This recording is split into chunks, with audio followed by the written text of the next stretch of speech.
Espace TV. Espace TV, le journal de 13h.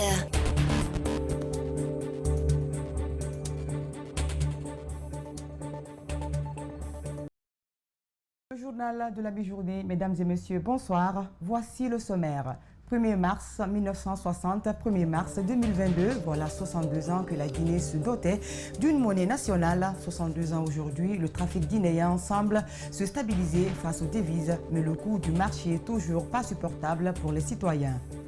La situation de l'école guinéenne est alarmante, c'est du moins le constat du ministre de l'Enseignement préuniversitaire et de l'Alphabétisation lors de sa dernière tournée dans le pays profond. Guillaume Hawing a aussi déploré l'extrême vétusté des infrastructures avant d'en appeler à un sursaut national.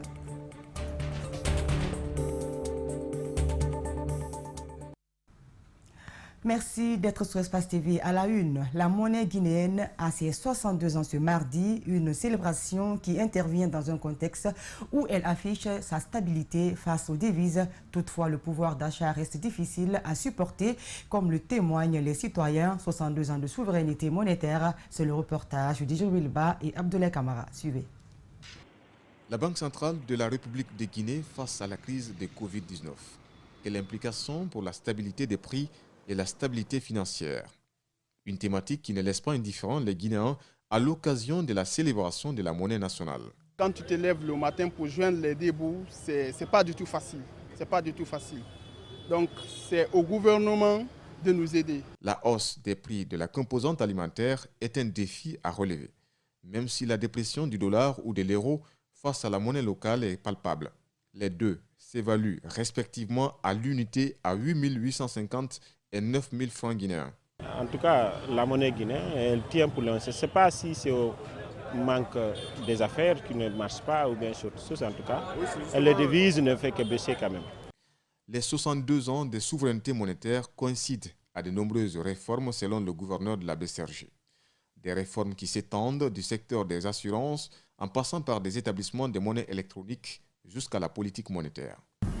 Dans la perspective de la consolidation des acquis, la Banque centrale poursuivra ses efforts pour garantir la stabilité des prix et renforcer la résilience du secteur financier qui continue de subir les effets de la pandémie de Covid-19. À ce titre, la BCRG utilisera ainsi les instruments de politique monétaire à sa portée pour amener le taux d'inflation à un chiffre à la fin du premier semestre de 2022, sauf si des facteurs exogènes imprévisibles se déclenchaient, comme ce fut le cas avec l'apparition de la Covid en 2020. Pour le moment, l'inflation est toujours à deux chiffres. Le taux directeur passe de 12,5% à 11,5%. La décision de l'État guinéen de récupérer les domaines de l'État a engendré ce lundi des manifestations sur l'axe Le Prince dans la commune de Ratoma. Des jeunes ont tenu à manifester leur colère après la sortie de Selou Dalengalo de son domicile de Dixine. Des magasins fermés et des jets de projectiles ont marqué toute la matinée de ce lundi une journée de violence en banlieue. Le point avec Ali Badara Kamara et Djibril Kabak Kamara. Suivez. L'axe Le Prince ce lundi matin. Sur le tronçon Bambé-Toram-Dalaï, règne un silence de cimetière. Sur cette rondelle, aucune activité n'a fonctionné. Les boutiques, magasins et autres services sont restés fermés pour le reste de la journée de ce lundi. Sur les chaussées, les traces de projectiles sont visibles. Les bacs à ordures et leur contenu à même le sol. Des pick-up postés aux différents points d'accès des quartiers. Des manifestants sont repoussés juste dans leur dernier retranchement à l'aide des armes conventionnelles. Malgré ces moyens dissuasifs, les manifestants ne reculent pas. L'échange de projectiles entre ces jeunes manifestants et agents de force de sécurité est engagé.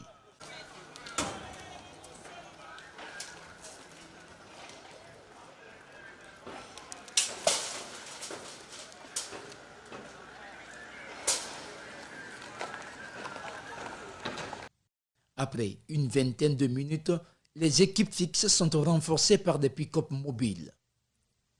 Petit à petit, les manifestants disparaissent.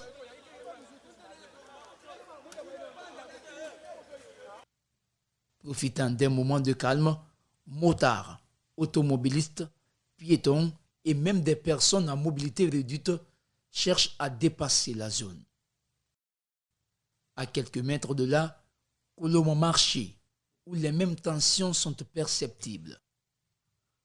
Contrairement à ces quartiers sillonnés, à Kosa, les activités ont fonctionné et la circulation était fluide. Au moment où nous quittions les lieux, aucun cas de blessés ou de dégâts n'a été enregistré. D'autres quartiers sur la route Le Prince étaient aussi au rythme de la manifestation de ce lundi. Une colère motivée par la décision de l'État guinéen de récupérer la villa du leader de l'UFDG. Cellou Dalein Diallo n'est pourtant pas le seul concerné. Sidya Touré ainsi que bien d'autres anciens dignitaires sont sommés de libérer les domaines privés ou publics de l'État. Le ministre du Budget a signé ce lundi des contrats de performance et l'objectivité avec des régies de recettes et les directions de son ressort. Moussa Sissé indique que les directions de la douane et celui du budget ont reçu des assignations claires et des objectifs à atteindre. Des primes d'encouragement sont prévues pour ceux qui vont se distinguer de la mobilisation des recettes. La cérémonie s'est déroulée au ministère du Budget. Mamadou Boulera Diallo et Yacouba Traoré pour le reportage. Le pool de mobilisation et de sécurisation des recettes de l'État se partage les tâches pour une économie vertueuse, déclare le ministre du Budget. Les directions de la douane et des impôts sont au cœur du processus de la performance budgétaire pour le bien de la santé économique, informe-t-il. En termes chiffrés, la loi de finances exercice 2022 nous assigne un peu plus de 26 000 milliards. Sur les 26 000 milliards, il y a 11 000 milliards affectés, assignés à la Direction générale des impôts, 12 000 milliards, soit un peu plus de 13 000 milliards si on arrondit à la Direction générale des douanes. Ce sont des objectifs d'assignation qui me semblent cohérents parce que ça fait l'objet d'échanges et de discussions entre cette direction et le cabinet du ministre du Budget. Aujourd'hui, ils se sont engagés à matérialiser dans un contrat de performance l'atteinte de ces objectifs qui leur ont été assignés. Des résultats probants sont attendus et les moyens pour les atteindre ne feront pas défaut, promet le ministre. Chacun doit donc remplir sa tâche et ceux qui vont dépasser le cap fixé seront distingués à travers des primes. Pour notre part, le cabinet du ministre du Budget, nous nous engageons à mettre à votre disposition les moyens matériels, les moyens humains et financiers pour atteindre ces objectifs. Et il vous est demandé, au nom de la République, au nom de l'intérêt général que prône le colonel Mamadi Doumbouya, de vous mettre au service de la nation pour que vous dépassiez les objectifs qui vous ont été fixés. L'autre information, c'est la protection des biens de l'État. La Direction générale du budget est désignée pour jouer le rôle de veille. Le ministre donne des pistes de sécurisation. Ceci est d'autant plus important que ces biens-là doivent être immatriculés, suivis et font l'objet, lorsqu'ils doivent être cédés, de procédures particulières. Les acteurs de l'économie nationale relevant du budget sont chargés de conquérir et de maintenir la confiance des opérateurs économiques. La Guinée abrite la réunion du comité consultatif général du CAMES. Elle va durer 3 jours et il sera question d'examiner les résolutions du Conseil des ministres, les recommandations qui ont été faites, mais surtout discuter de l'avancement de la recherche, l'amélioration de la qualité de l'enseignement supérieur dans l'espace du Conseil africain et malgache pour l'enseignement supérieur. C'est la ministre de l'enseignement supérieur, de la recherche scientifique et de l'innovation qui a présidé la cérémonie. Alcénie Barry, Yacouba Traoré. Gamal Abdel Nasser, c'est dans cet amphithéâtre flambant neuf, avec tous les standards dignes d'une institution d'enseignement supérieur, que se tient la réunion du comité consultatif général du Conseil africain et malgache pour l'enseignement supérieur. Les objectifs sont l'évaluation et l'adoption des rapports de l'année 2021, mais aussi l'élection du nouveau bureau du comité consultatif général du CAMES. À l'occasion des échanges que nous aurons ici, nous allons examiner, comme je l'ai dit dans mon discours, tour à tour les résolutions du Conseil des ministres. Ensuite, nous allons voir également les recommandations qui ont été faites et nous allons discuter également sur un certain nombre de points importants concernant l'avancement de la recherche et l'amélioration de la qualité de l'enseignement supérieur dans notre espace CAMES qui regroupe 19 États. Cette rencontre a une importance capitale pour le système éducatif guinéen car elle permet de se pencher sur des pistes de solutions en lien avec le développement de l'enseignement supérieur guinéen. La particularité déjà, c'est de pouvoir honorer nos engagements vis-à-vis de cette institution où, je le disais tout à l'heure, la Guinée est membre fondateur. Donc l'impact sur notre système, c'est qu'il y aura des réflexions, des propositions qui seront posées sur table. Et nous, aujourd'hui, étant donné que nous faisons partie de l'espace CAMES, par rapport à notre enseignement, par rapport à la recherche, par rapport à l'homologation de nos enseignements, par rapport à la promotion de nos enseignements, de nos enseignants-chercheurs, donc il est important pour nous et capital pour nous que la Guinée puisse vraiment être à sa place dans cette instance qui dirige l'enseignement supérieur africain et malgache. Cette réunion a été plusieurs fois reportée. Aujourd'hui, elle regroupe 13 pays sur les 19 membres du CAMES. Des recteurs, des présidents d'universités, des directeurs de centres de recherche ainsi que des directeurs généraux ont participé. Elle va durer 3 jours. Les élèves de l'école primaire de Matam 2 ont manifesté ce lundi à la devanture de la mairie pour protester contre une idée qu'ils qualifient d'illégale de la part d'une certaine famille de la dite localité qui se réclamait propriétaire du domaine. Le nouveau maire Ismaël Condé s'est entretenu avec les autorités en charge du projet, a décidé de l'ouverture des portes de l'école cadenassée depuis des mois par la famille pour bien permettre l'état d'avancement des travaux. Mohamed Valek Touré, Tcherno Sadouba. Explication. Ils sont élèves et parents d'élèves de l'école primaire Matam 2 à battre le pavé devant la commune ce lundi pour revendiquer leur établissement scolaire saisi il y a de cela une année. Un établissement scolaire construit dans les années 1960 mais qui fait aujourd'hui l'objet d'un litige entre la famille Touré de la localité et les autochtones de la commune. Saisi de la situation, le maire de la commune a tenté de calmer les manifestants qui ne réclamaient que leur établissement. L'UNICEF a mis les fonds pour la reconstruction de cette école. Aujourd'hui, la rénovation de l'école est à 95%. Malheureusement, on a été surpris que la justice a été saisie dans le cadre d'une procédure de référé concernant la propriété de cette école. Cela fait une année aujourd'hui que l'établissement est inactif alors que son état de rénovation était convoité par bon nombre de citoyens. Le maire, trouvant la porte cadenassée, après avoir échangé avec le procureur de la République, a décidé de rouvrir les portes pour permettre un bon état d'avancement des travaux. Cette autre famille qui se réclame propriétaire du terrain, après moult tentatives, ne s'est pas prêtée à la question des journalistes et qualifie la décision du maire comme étant une décision qui juge à l'avance. Cette école recevait plus de 864 élèves. 5 quartiers qui aujourd'hui sont obligés soit de garder les enfants à l'école, à la maison. Imprégnée de la situation, l'autorité communale de l'éducation de Matam connaît bien le dossier. Elle souhaite que les travaux de rénovation finissent vite et que les élèves de l'établissement reprennent très rapidement le chemin de l'école. Au moment où les travaux se déroulaient, il y a un représentant d'une famille, la famille Touré, qui est venu dire que c'est une propriété de leurs parents, c'est une propriété privée.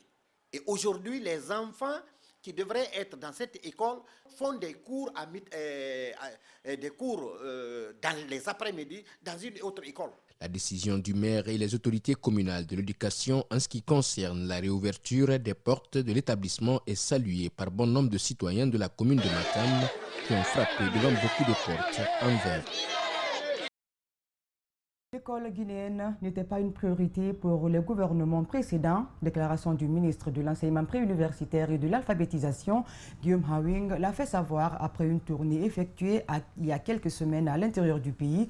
Des écoles délabrées en manque de toits, des tables-bancs, de toilettes et d'enseignants. C'est la triste réalité découverte sur le terrain par les cadres du ministère qui affichent leur volonté de changer la donne. Justin Leno et Jibril Kabakamara étaient nos envoyés spéciaux. Suivez. L'école guinéenne et ses tristes réalités. Des réalités parfois inimaginables et vous allez le voir. À Conakry, tout semble bien aller car c'est ici que tout se décide. Au cours des 10 dernières années, les ministres qu'a connu le système éducatif ont certes posé quelques actes positifs, tout paraissait comme pour tromper les vigilances. Mais à l'intérieur du pays, vous n'allez pas le croire, l'école guinéenne est souffrante et nous allons vous le démontrer. Pour commencer, nous allons à leur découverte en compagnie d'une délégation du MEPIA dirigée par le ministre Guillaume Hawing. D'abord cap sur Dabola, où nous commençons par la direction préfectorale de l'éducation, vandalisée depuis les événements de janvier-février 2007. Depuis, le local est abandonné et peine à être réhabilité. Depuis ce moment-là, la DPE, on est casé dans un réduit où les conditions de travail sont vraiment difficiles. Le ministre est étonné de l'état des lieux, sauf qu'il n'est pas au bout de sa surprise.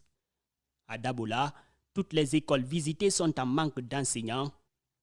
Pire, elles sont délabrées, comme le montrent ces images. Les infrastructures qui nous manquent énormément, mais tous ensemble, nous pouvons arriver à une vie agréable dans les écoles guinéennes. Des toilettes inutilisables, des écoles en manque de toits et de tables-bancs, les encadreurs sont conscients de travailler dans un environnement inadéquat. À Kouroussa, nous faisons escale à l'école primaire de Moussaya, bâtie en 1963. Jamais rénovée, ici les enseignants logent dans ces habitations démodées construites par la communauté. Les élèves, eux, sont obligés de cohabiter avec les animaux. À Kankan, bastion du régime déchu, on ne pouvait jamais s'y attendre à une école vétuste. Pourtant, la région nous a négativement surpris avec ses infrastructures qui ne répondent pas aux critères, comme c'est le cas de l'école primaire Dramé Oumar, où un bâtiment est inachevé et un tas de tables-bancs complètement cassés. La difficulté actuellement, c'est l'achèvement de ce bâtiment. Le message que nous avons à l'endroit de M. Mamadou Doumbouya, c'est de venir en aide. Les tôles, les ciments, le fer, c'est ce qu'on a besoin. À Sigiri, c'est l'école primaire Falaï Traoré qui bat le record parmi les écoles vétustes de la préfecture. Pour preuve, voici à quoi ressemble le bureau du directeur. Une bibliothèque vide avec quelques documents rongés par des cafards. Regardez cette image. Un espace où les jeunes à majorité diplômés font du thé, accompagnés de la musique dont le son empêche les élèves d'à côté d'apprendre normalement. La cour de l'école est partagée entre un espace réservé aux jeunes sans travail, une salle de cinéma où ça crie en longueur de journée, mais aussi un kiosque où les jeunes font toujours la queue pour jouer à la loterie. Un climat qui ne facilite pas l'apprentissage des cours pour les élèves. Cette école a été créée le 5 octobre 1984.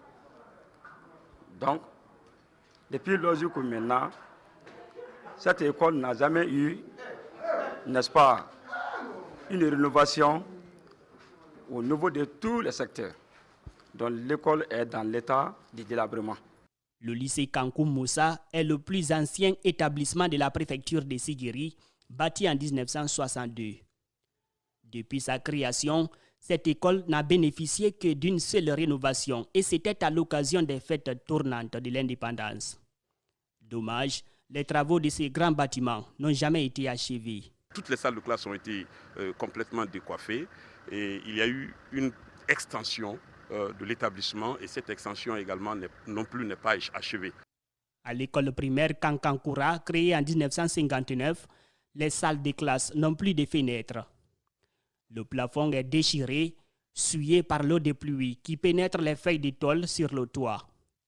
Dans les salles de classe, la poussière est visible, le ciment mis ici est visiblement gâté. Ces jours-là, les populations ont la chance de voir le ministre Guillaume venir s'enquérir des réalités. C'est une joie, car pour eux, c'est peut-être la fin de leur calvaire. Jamais ils n'ont vu un haut cadre de l'État venir les interroger sur leurs préoccupations. Même les adolescents sont attentifs, même s'ils ignorent de quoi il s'agit. À Mandiana, même le regard des apprenants ne rassure pas. Comment peut-on étudier, par exemple, dans cette école à Hangar, à Daladiaran, où le soleil dérange les tout-petits? Ici, à Mandiana, rares sont les écoles primaires qui ont des clôtures. Voici des tout-petits qui, une fois la classe terminée, dépassent ces animaux qui peuvent parfois leur faire peur. De Mandiana, direction Kerouané à l'école primaire de Nouni, où l'enseignante Moussou Guémou dispense ses cours sous cette cabane depuis 2008. Ici, à 12 heures, elle est obligée de changer de tenue. La chaleur et la soif font qu'elle a souvent des vertiges, et même ses élèves aussi. Depuis en 2008, nous sommes dans Ela-Cissé. Nous passons par Beila, Zérékoré jusqu'à Massinta à l'école primaire Zébéla Toba, l'un des résistants à la pénétration coloniale en Guinée forestière. Les réalités sont à couper le souffle. Ici, quand 14 heures passent, c'est une chaudière véritable. Et nous lançons un SOS pressant pour sauver l'école à Massanta et surtout Bongo Kamara. À Guékédou, nous passons au lycée-collège Bambo où le ministre Julien Yombuno de la fonction publique et du travail a fait son cycle secondaire. L'école a besoin d'accompagnement. D'ailleurs, à Guékédou, on a l'impression que la ville est la plus oubliée du pays. Ici, une attaque rebelle survenue dans les années 2000 a tout détruit sur son passage. À l'école primaire de Tolobengou, on a l'impression qu'on vit au temps préhistorique, aucune image moderne. Les problèmes de cette école sont nombreux. Comme vous voyez, la salle de classe, non pas d'abord à vue concret, l'école est délabrée. C'est une école communautaire construite depuis des années, mais ce qui a été créé en 2009. De 2009 jusqu'au maintenant, on a enregistré de mon service ici 609 élèves, dont 298 filles. Mais les problèmes, comme vous voyez, pas de salle de classe, pas de mobilier. C'est-à-dire nous sommes en manque d'infrastructures et de mobilier. La découverte se poursuit à Kissidougou et prend fin à Farana, un vrai marathon. On arrive à la conclusion selon laquelle que l'école n'était pas une priorité pour les gouvernements précédents. Le ministre Guillaume Hawing pourra-t-il faire ce que ses prédécesseurs n'ont pas pu faire? Où sont passés les fonds alloués à l'éducation pendant toutes ces années? Pourquoi autant d'écoles délabrées à l'intérieur du pays? Pour beaucoup, une enquête mérite d'être ouverte, visant principalement les anciens ministres de l'Éducation nationale. Merci de votre attention, c'est la fin de ce journal. Fatoumata Bindabari était à la réalisation. Merci à toute l'équipe technique. Restez avec nous tout de suite le journal de langue avec Kelle Fassila. Au revoir.